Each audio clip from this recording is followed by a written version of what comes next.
হাফিজি হুজুর মারা গেছেন যেদিন, ওনার যে জানাজা পড়াইতে এবং লাশ নিয়ে দাফন কাফনের জন্য নেয়, তখন অনেক রৌদ্র ছিল। কিন্তু আমরা ওই সারিবদ্ধভাবে হাফিজি হুজুরের পিছে লাখ লাখ মানুষ, এই মানুষের মধ্যে আমরাও ছিলাম। আমরা উপরের দিকে তাকায় দেখি আমাদের উপরে যে রৌদ্র লাগে না, কারণ কি?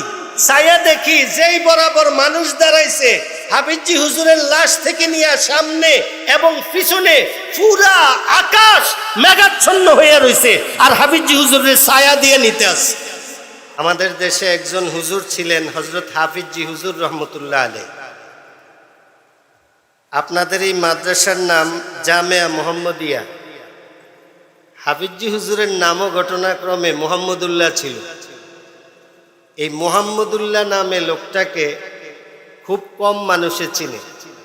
হাফিজি হুজুর বললে বুড়া মানুষ থেকে একবারে ছোট পর্যন্ত সবাই বুঝতে পারে যে এটা বাংলাদেশের কোনো একজন আল্লাহ পাকের ওলির নাম। আমার কথা হইল, মানুষ কোরআন শরীফ যদি মুখস্থ করে, ওই মানুষটাকে তো হাফেজ বলা হয়, হাফেজ সাহেব। যেখানে যাবেন কোরআন শরীফ যারা মুখস্থ করে ওনাদেরকে হাফেজে কোরআন বলা হয়, হাফেজ সাহেব বলা হয়, হাফিজি হুজুর বলা হয় না। তো আমাদের যে মুহাম্মদুল্লাহ হাফিজি হুজুর, উনিও হাফেজে কোরআন ছিলেন। ওনাকে হাফিজি হুজুর বলা হয় কেন? উনি কোন বিশ্বের কয়টা দেশে 1 নম্বর হইছে, যার কারণে হাফিজি হুজুর হইছে।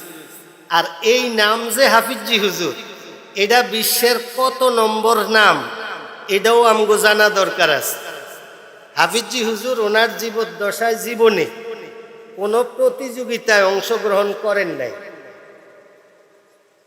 কিন্তু হাফিজি হুজুর যেটা জয় করছেন, এটার মালিক হইল সারা পৃথিবীর মালিক। যার কারণে উনি যেই নাম অর্জন করছেন, এই নাম সারা পৃথিবীর মধ্যে একটা। গুগলে চার্জ দিয়া চাইন আপনারা যে হাফিজি হুজুর লেখলে সারা পৃথিবীতে কয়জনের নাম আসে, দেখবেন একটা নাম আসে, মাওলানা মুহাম্মদুল্লাহ হাফিজি হুজুর বাংলাদেশ। তাইলে উনি কয়টা দেশ জয় করলো? কোন প্রতিযোগিতা ছাড়া একেবারে সারা বিশ্বজয়ী কোরআনের হাফেজ মাওলানা মুহাম্মদুল্লাহ হাফিজি হুজুর। ওনাকে প্রশ্ন করা হয়েছিল, হুজুর সবাই তো কোরআন শরীফ মুখস্থ করলে তাকে হাফেজে কোরআন বলা হয়, আপনি হাফিজি হুজুর কেন? আপনি হাফিজি হইলেন কিভাবে? উনি ওনার জীবনের ঘটনা বললেন যে আমাকে কোরআন শরীফের মোহাব্বতে হাফিজি হুজুর বানিয়ে দিছে। ওনার নিজের বয়ান যে আমি ভারত উপমহাদেশে সবচেয়ে বড় মাদ্রাসা পানিপত, তখন কোরআন শরীফের হেফজখানা সবচেয়ে বড় ছিল পানিপত। আমি পানিপত মাদ্রাসায় ভর্তি হইতে গেছি, তখন হুজুররা আমারে ভর্তি করান না, যেহেতু ভর্তির সময় শেষ হয়ে গেছে, আমি একটু দেরিতে গেছি। হুজুররা বললেন তুমি ভর্তি হইতে পারবা না, কারণ আমাদের এখানে থাকার জায়গাও এখন আর নাই, খাওয়ার জায়গাও নাই।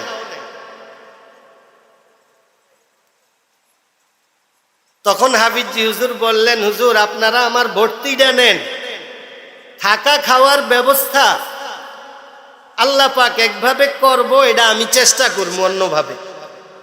তখন হুজুররা চিন্তা করলেন এত দূর থেকে ছেলেটা আসছে, প্রায় ৩,৫০০ কিলোমিটার দূর থেকে, তাইলে তারে ভর্তি করায় ফেল। ভর্তি করাইছে। হাফিজি হুজুর বলেন, ভর্তি হওয়ার পর আমি পানিপত শহরে একটা মসজিদের মধ্যে গেলাম, যাইয়া ইমাম সাহেবকে বললাম, ইমাম সাহেব আমার তো আপনাদের এই বড় মাদ্রাসায় ভর্তির সুযোগ হয়েছে, কিন্তু থাকা খাওয়ার কোনো ব্যবস্থা হয় না, আমার জন্য কি কোনো ব্যবস্থা করা যায়নি? ইমাম সাহেব বললেন, দেখো এখানে তো খাওয়ার কোনো ব্যবস্থা নাই, তাইলে থাকার ব্যবস্থাটা করা যায়নি, খাওয়ার ব্যবস্থা আমি একটা করব। হাফিজি হুজুর বললেন, এটাও কম কথা না, তাইলে আপনি থাকার ব্যবস্থা করেন, খাওয়ার ব্যবস্থা একটা হবে। হাফিজি হুজুর বললেন, মসজিদে থাকার ব্যবস্থা আমার হয়ে গেল। আমি পানিপথ বাজারের সবচেয়ে বড় হোটেলে গেলাম।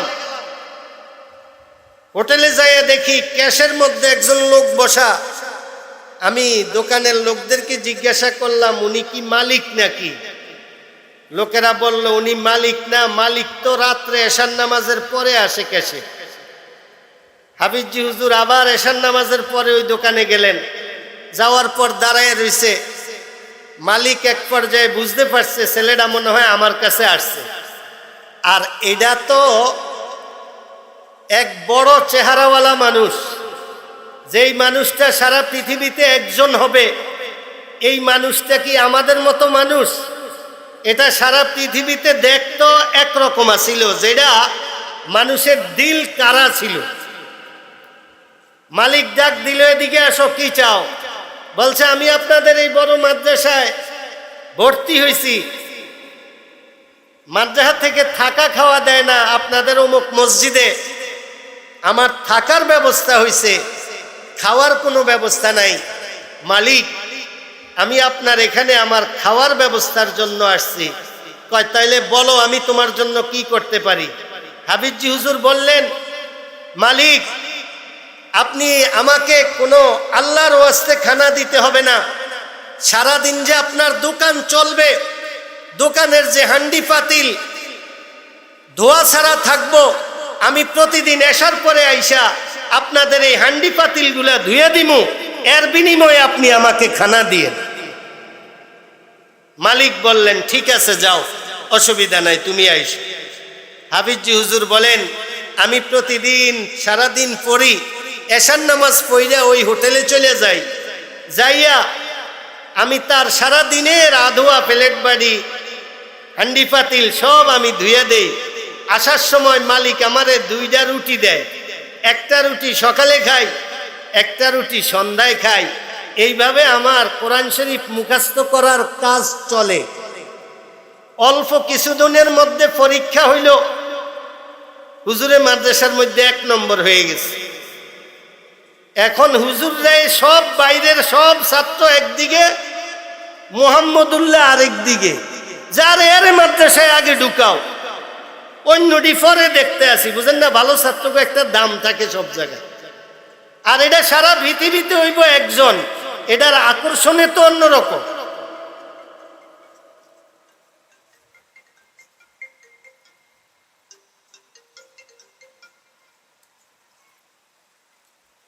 এটার আকর্ষণে হবে অন্যরকম।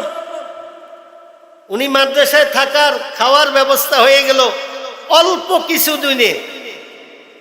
হযরতে হাফিজি হুজুর রহমতুল্লাহ আলাইহি সব ছাত্রদের চেয়ে বেশি নাম্বার পাইয়া পাশ করলেন এবং অল্প দিনে হাফেজে কোরআন হয়ে গেলেন।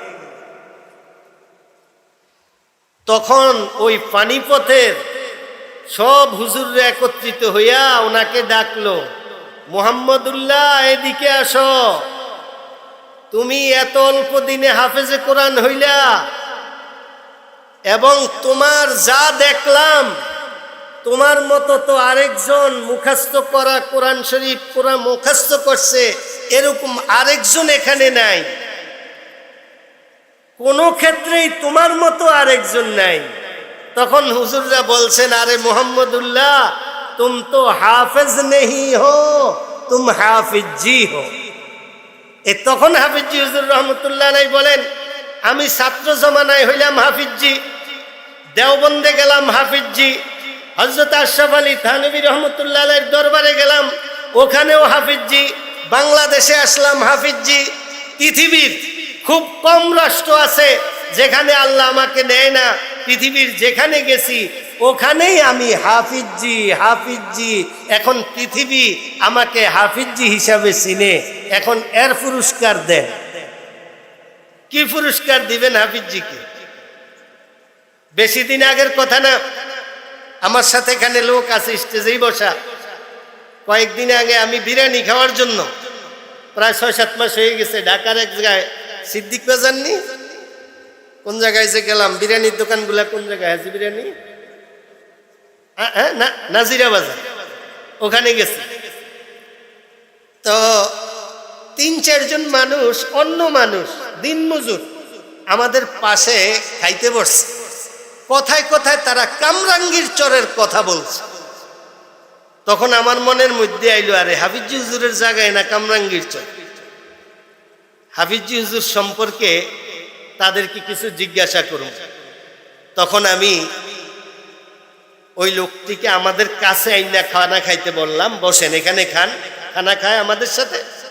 তখন আমি এক পর্যায়ে বললাম, হাফিজি হুজুরকে কি আপনারা দেখছেন? হুজুর তখন ছোট ছিলাম আমরা, হাফিজি হুজুর অনেক বড় বুজুর্গ মানুষ ছিলেন, শুনতাম। বাকি একটা জিনিস দেখছি, ছোট থাকলেও এই কথাটা স্পষ্ট মনে আছে। হাফিজি হুজুর মারা গেছেন যেদিন, ওনার যে জানাজা পড়াইতে এবং লাশ নিয়ে দাফন কাফনের জন্য নেয়, তখন অনেক রৌদ্র ছিল। কিন্তু আমরা ওই সারিবদ্ধভাবে হাফিজি হুজুরের পিছে লাখ লাখ মানুষ, এই মানুষের মধ্যে আমরাও ছিলাম। আমরা উপরের দিকে তাকায় দেখি আমাদের উপরে যে রৌদ্র লাগে না, কারণ কি? ছায়া দেখি যেই বরাবর মানুষ দাঁড়াইছে, হাফিজি হুজুরের লাশ থেকে নিয়ে সামনে এবং পিছনে পুরা আকাশ মেঘাচ্ছন্ন হয়ে রয়েছে, আর হাফিজি হুজুরের ছায়া দিয়ে নিতে আসে। एकाएक इश्क ने मुझको जगाया, एकाएक इश्क ने मुझको जगाया, जगा कर सो मुसीबत में गिराया। কোরআন শরীফ মানুষকে অনেক দামি বানায়। 1990 সাল দেওবন্দ মাদ্রাসায় পড়তে গেছি। চিন্তা করলাম, উজানি মাদ্রাসাতে গেছি, বাংলাদেশের কোনো নাম করা মাদ্রাসা না। আমরা দেওবন্দে টিকি না, না টিকি, যদি না টিকি তাহলে তো বাড়ির যেতে গিয়ে হইব। তো পরীক্ষার আগেই রোজার ঈদের দিন, ঈদের নামাজ পড়িয়া সব বুজুর্গ কবর জিয়ারত করতে বাইরিস।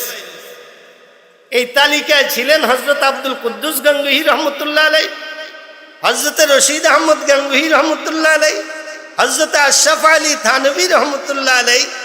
এই ধরনের আকাবেরদের কবর যাদের দূরে ছিল, ভাবলাম এডি শেষ করি, 2 দিন পরেই তো পরীক্ষা, না পাশ হইলে যেন বাড়ির যাওয়ার আগে আর ভেজাল না করন লাগে, দ্রুত চলে যেতে পারি।